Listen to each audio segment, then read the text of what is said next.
¿Qué significa el evangelismo según la Biblia?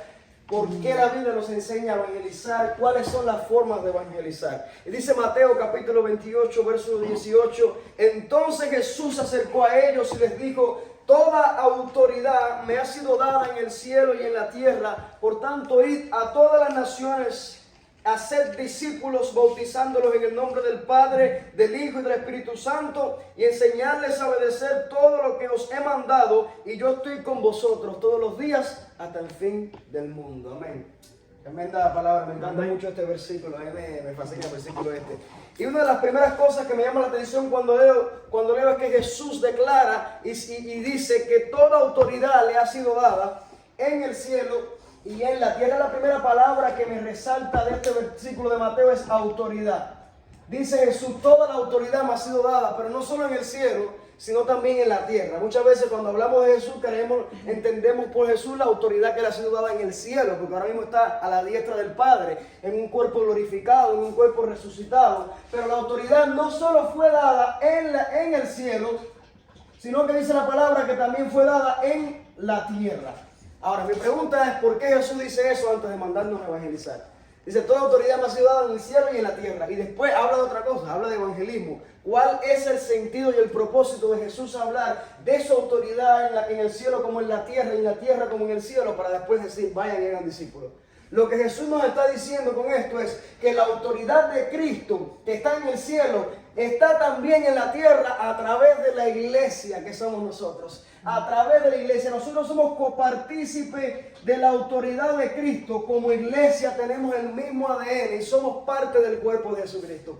¿Y por qué Jesús nos dice eso antes de evangelizar? Lo que Cristo nos está diciendo es: yo les he dado autoridad para evangelizar, yo les he dado autoridad para predicar, yo les he dado autoridad para ir por las naciones de la tierra haciendo discípulos.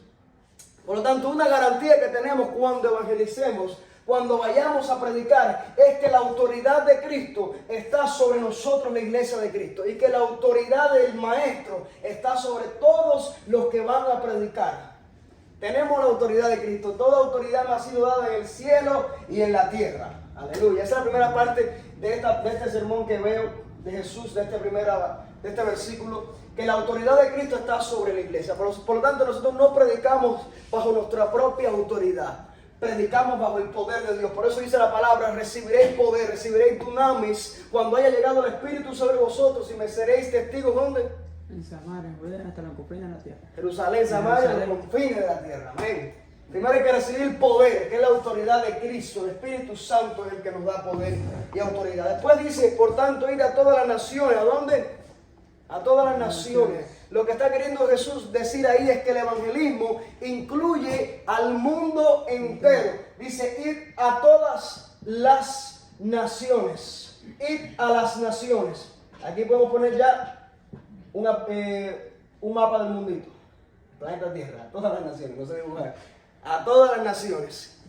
Contrario a lo que estaban diciendo los personajes que nos encontramos en el evangelismo, que decía que Jesucristo solo murió por la casa de Israel, y ellos decían que la casa de Israel eran los afroamericanos, ellos solamente eran los que tenían la salvación. Es una locura lo que estaban escuchando ahí, una de las herejías más grandes que he escuchado en mi vida. Porque Jesús dice que de tal manera amó Dios al mundo que ha dado su único Hijo para que todo aquel que en Él crea, dice todo, incluye a todo el mundo, no se pierda, mas tenga vida eterna. Ellos decían: no, que Jesús vino nada más por la casa de Israel, que decían ellos que eran los afroamericanos, los africanos. ¿De dónde sacaron eso? No lo sé. Yo lo que digo es que si personajes como esos andan predicando en el River Walden Downtown, ¿dónde está la iglesia de Cristo predicando? Si personajes como esos andan tirando herejías por el mundo, ¿qué va a hacer la iglesia verdadera de Cristo en predicar el verdadero evangelio? Por eso la palabra de Dios dice que todo el que predica un evangelio distinto al que nosotros hemos dado, dicen los apóstoles, dice: sea maldito por Dios. Todos los que prediquen evangelios como ese están maldecidos y están bajo la maldición de Dios. Claro, no se lo vamos a decir en la cara para que no se ofendan, pero es la verdad. No, sí, hay que decir. Dice: id a las naciones. Bueno. Porque se mandan a correr. Id a las naciones, lo que quiere decir que todas las naciones, sin importar tu raza, color, sexo, nacionalidad, puedes ser salvo aceptando al Hijo de Dios. Amén. Chinos, gente de Madagascar, gente de vietnamita. Bueno, yo le pregunté ayer si los chinos podían ser salvos, y me dijeron, esa secta me dijo: no, los chinos no pueden ser salvos. Ay, pobrecito los chinos. Lo que ellos no saben es que hay cerca de 60 millones de cristianos en China. Iglesias underground que están siendo perseguidas y ellos andan ahí predicando bajo persecución, bajo amenazas. ¿Van a decir a mí que no son salvos? Id a las naciones de la tierra. Me encanta la palabra id y es una palabra, que es un reto. Es una palabra que debe dar miedo, porque no te está diciendo que va a caer como maná del cielo, no te está diciendo que va a caer como una tormenta de lluvia, las almas te van a caer delante de ti. Está diciendo ir. Lo que quiere decir Luis es que hay que caminar, que hay que buscarlos, que hay que agarrarlos, que hay que pescarlos. Por eso es que Jesús le dijo a Pedro, yo os haré pescadores de hombres. Y para pescar eso no era fácil. Hay que poner las redes, hay que echar las redes en el mar. Hay que echar el anzuelo en el mar. También, además de eso, hay que tener paciencia que el pez caiga bajo la red, caiga en el anzuelo. A veces cuando predicamos a las almas hay que esperar a que el pez, pacientemente, a que el pez venga a la red. A veces predicamos y no caen así, no caen del cielo. A veces hay que tener paciencia que el Señor vaya haciendo el fruto, porque a fin de cuentas es algo del Espíritu Santo. Y es una palabra que es un reto a la iglesia del 2024. Id, iglesia del 2024, id, cristianos del mundo, hay que ir. No te quedes de brazos cruzados esperando que te caigas en el banco de la iglesia. Hay que ir a buscar a los peces perdidos, a las almas perdidas. Id a las naciones de la tierra, bautizándolos, dice, haciendo discípulos. Esta parte me gusta también, discípulos. ¿Por qué discípulos, mis hermanos? Porque un discípulo no es simplemente alguien que aceptó tu mensaje. Un discípulo no es simplemente alguien que también es crédulo y cree que existe un Dios. Un discípulo, según la palabra, es alguien que no solo acepta el mensaje de Jesús, sino que vive por el mensaje de Jesús y vive conforme a la palabra de Dios. Hay gente que le predicamos muchas veces en el evangelismo y creen en Dios y aceptan tu mensaje y dicen, sí, yo creo lo que estás haciendo, pero nunca hacemos que sean discípulos, porque siguen viviendo sus vidas pecaminosas y ni siquiera quieren ir a la iglesia. No son discípulos, son gente que creen, pero no son discípulos. El Señor nos está mandando no solo a ser gente que crea, sino gente que sean discípulos, que estén dispuestos a caminar por la palabra, que estén dispuestos a tomar la cruz en sus espaldas y caminar hacia el frente. Niégate a ti mismo. El joven rico era uno que creía, pero no era un discípulo, porque el joven rico dijo, ¿qué puedo hacer para heredar el reino? Y dice, obedece los mandamientos. Dice el joven rico, yo los he hecho desde mi juventud.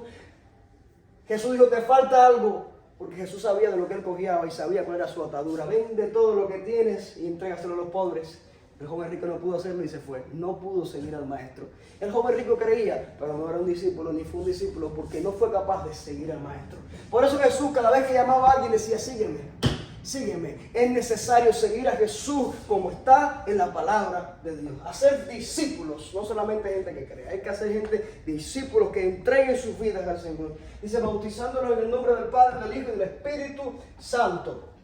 Bautizándolos. Y como siempre vemos el simbolismo del bautismo, ¿cuál es, mis hermanos? El arrepentimiento. Es un símbolo de que ya yo cambié a mi vida pasada y pecaminosa y ahora soy uno diferente, uno distinto en Cristo. Es un simbolismo de que ya el viejo yo acaba de morir y ser sepultado, y lo que se levanta sobre las aguas es una nueva criatura por el poder del Espíritu Santo. Por eso que Jesús, cuando hablaba con Nicodemo, que fue lo que le dijo, de cierto te digo que si no nacieres de nuevo no entrarás al reino de los cielos. ¿Cómo es posible nacer de nuevo? Decía Nicodemo. Lo que te estoy diciendo no es algo terrenal, Nicodemo. Estamos hablando de cosas espirituales. Hay que morir al viejo yo, a la vieja criatura, y renacer de nuevo. Por lo tanto, para ser discípulo hay que pasar por un bautismo de arrepentimiento, en el sentido de que hay que cambiar nuestras vidas y que la vieja manera de vivir ya está muerta ya. Ya no vivo yo, dice Pablo, ahora vivo Cristo en mí. Ya Pablo ya ha pasado por un bautismo de arrepentimiento. Ya no vivo yo, dice Pablo, ahora vive Cristo en mí. Por lo tanto, para ser discípulo hay que cambiar nuestra manera de vivir. Metamorfosis. Tiene que haber una metamorfosis, como dice Joseph. No puede ser que tú digas, soy cristiano, soy discípulo, y sigas haciendo las mismas barbaridades que cometías toda tu vida. Es necesario que haya un cambio, una transformación, mi hermano. Pablo, cuando se encontró a Jesús de camino a Damasco, él no continuó matando cristianos, ni amenazándolos, diciendo, bueno, tiene que haber una transformación continua, o matar menos cristianos esta vez. No, Pablo cambió y dijo, ya no, porque ahora choqué con el Cristo de la gloria y lo que antes hacía, lo tengo por basura. por el conocimiento de Jesucristo, bautizándolos en el nombre del Padre, del Hijo y del Espíritu Santo. Tres son los que dan testimonio en el cielo, el Padre, el Hijo y el Espíritu Santo. No nos equivoquemos con doctrinas falsas que se están levantando hoy en día, que dicen que Jesús es el único y que el Padre y el Espíritu Santo son Jesús a la misma vez. No son lo mismo. El Padre, el Hijo y el Espíritu Santo son tres que dan testimonio, pero en ellos hay una unidad tan perfecta, que es la misma unidad que debe tener la iglesia. Por eso Jesús, cuando oraba al Padre, dijo: Padre, que sean uno como tú y yo somos uno. Lo que nos estamos demostrando la Trinidad del Padre, el Hijo y el Espíritu Santo es esa unidad perfecta que hay en ellos. Debe haber en nosotros, el cuerpo de Cristo también. Debemos estar unidos como el Padre, el Hijo y el Espíritu están unidos. No son el mismo, son tres diferentes. De hecho, cada quien tiene su rol. Cuando vemos la palabra, dice que el día ni la hora nadie lo sabe. Dice, ni los ángeles, dice, ni el Hijo. Dice, solo el Padre sabe el día y la hora en la que Cristo va a venir.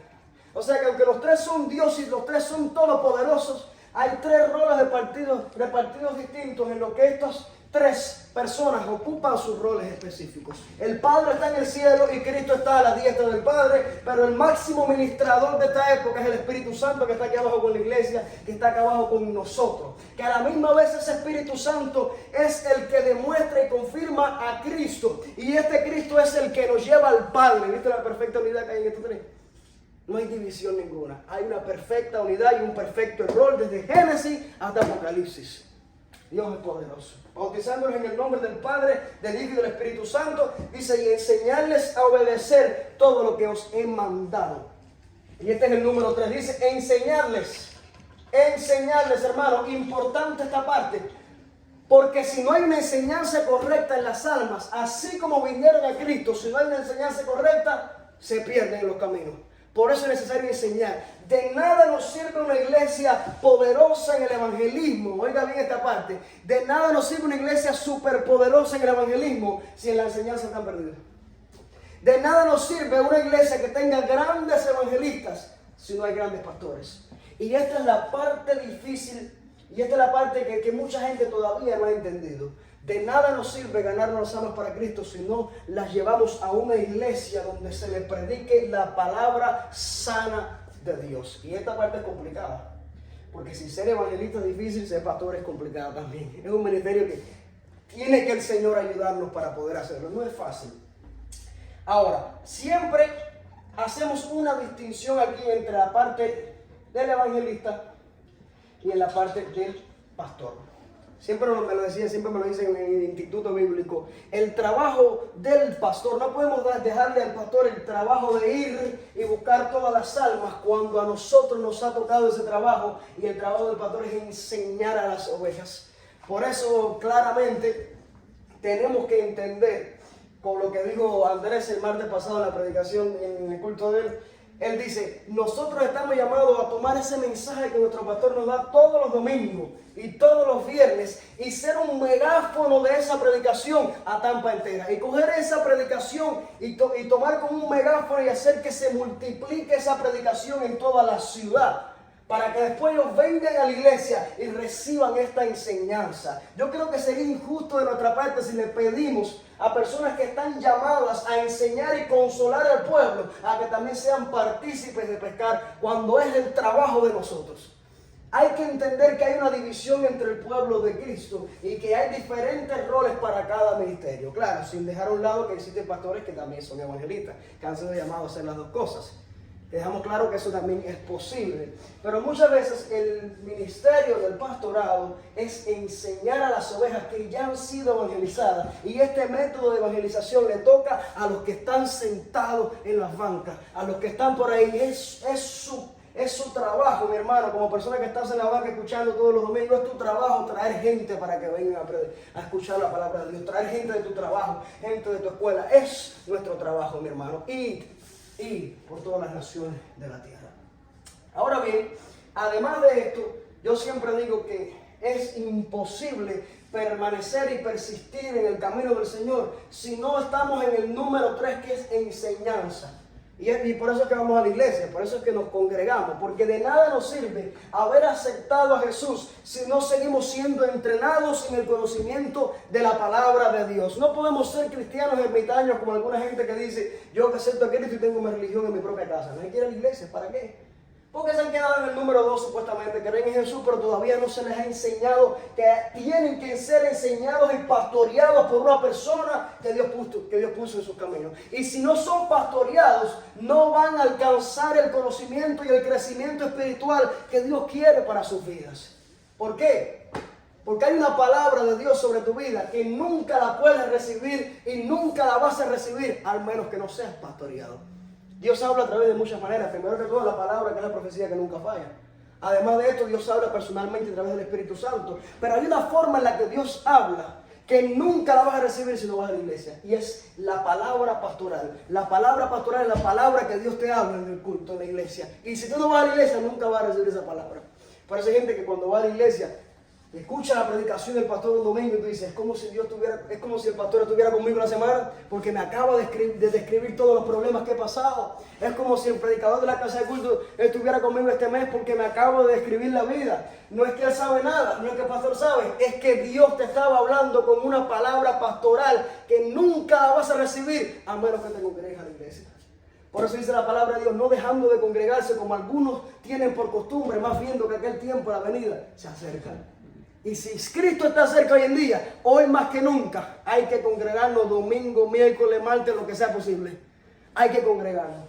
No solo para recibir una palabra pastoral, sino para entrenarnos en la fe de todos los hermanos juntos. Cuando vemos todos los hermanos juntos pasando por tribulaciones igual que nosotros, teniendo testimonios igual que nosotros, nuestra fe crece y nuestra fe se multiplica. Porque estamos con personas que están pasando lo mismo que nosotros. Por eso dice la palabra de mirar cuán delicioso y cuán bueno es habitar los hermanos juntos y en armonía. Ese cartel lo tenemos en la casa de culto para que la gente lo sepa. Es delicioso, es bueno, es una bendición estar juntos los hermanos en armonía. Enseñarles todo lo que los he dicho. Y el número 4 de lo último que dice Jesús, dice, y aquí, que dice, yo estoy con vosotros todos los días hasta el fin del mundo. Yo estoy con ustedes. Esta es la parte que me da esperanza. Sí, tenemos la autoridad. Sí, predicar es difícil. Ir y predicar a las naciones es complicado. Pero enseñar también a las ovejas es complicado. Aquí Jesús pone a los evangelistas y a los pastores. Ser un evangelista es complicado. Ser un pastor, ni me diga. Pero a pesar de todo esto, la promesa de que Él está con nosotros. la promesa cuál es, yo estoy con ustedes. Si es que hacemos todo lo que está. Exactamente. Porque hay gente que lo saca contento. Claro. Yo estoy con ustedes. Aleluya. ¿Cuándo? Todos los días de esta vida, todos los días. Quiere decir, que aunque hay un día que tú no lo sientas, yo con todo eso estoy contigo este día. Aunque hay un día en que tú te sientas que Dios no está presente en tu vida, mira la promesa de Dios en Mateo que dice, yo estoy con ustedes. ¿Cuándo? Todos los días, hasta el fin del mundo. Cuando dice hasta el fin del mundo, lo que está diciendo es espera la venida de Cristo. Hasta la venida. Esa es nuestra esperanza, que Cristo va a venir pronto. Yo estoy con ustedes todos los días hasta el fin del mundo. Hermano, es necesario levantarse en evangelismo. Y cuando hablamos de evangelismo, no solamente es ir a predicar en las calles, hay diferentes tipos de evangelismo. Porque el Señor pone a veces personas en nuestras vidas, en nuestros trabajos, para predicarle la palabra de Jesús. Y eso es evangelismo. Eso es evangelismo. Predicarle a una persona que está en nuestro trabajo, mandarle un versículo bíblico a un amigo de nosotros por Instagram, mandarle un mensaje a alguien, predicar en las redes sociales, subir un versículo bíblico en la historia. Eso es evangelismo, eso es expandir el mensaje de Jesucristo. Por eso, hermano, yo siempre digo que todos los que tengan redes sociales y son cristianos, deberían subir cosas de Dios, deberían subir versículos bíblicos. No tienen que predicar, pero por lo menos comparte la predicación de otra gente, hermano. Sube versículos bíblicos, sube predicaciones de algunos pastores y predicadores que hay en el mundo que son gente de Dios. Tenemos que de alguna manera u otra poner nuestra mano y ser parte de este evangelismo mundial. Tenemos que ser parte. Quizás no eres de los que va a la calle y se siente cómodo predicándole a la gente en la calle. Está bien, pero Dios ha puesto en tu trabajo personas que necesitan de Dios.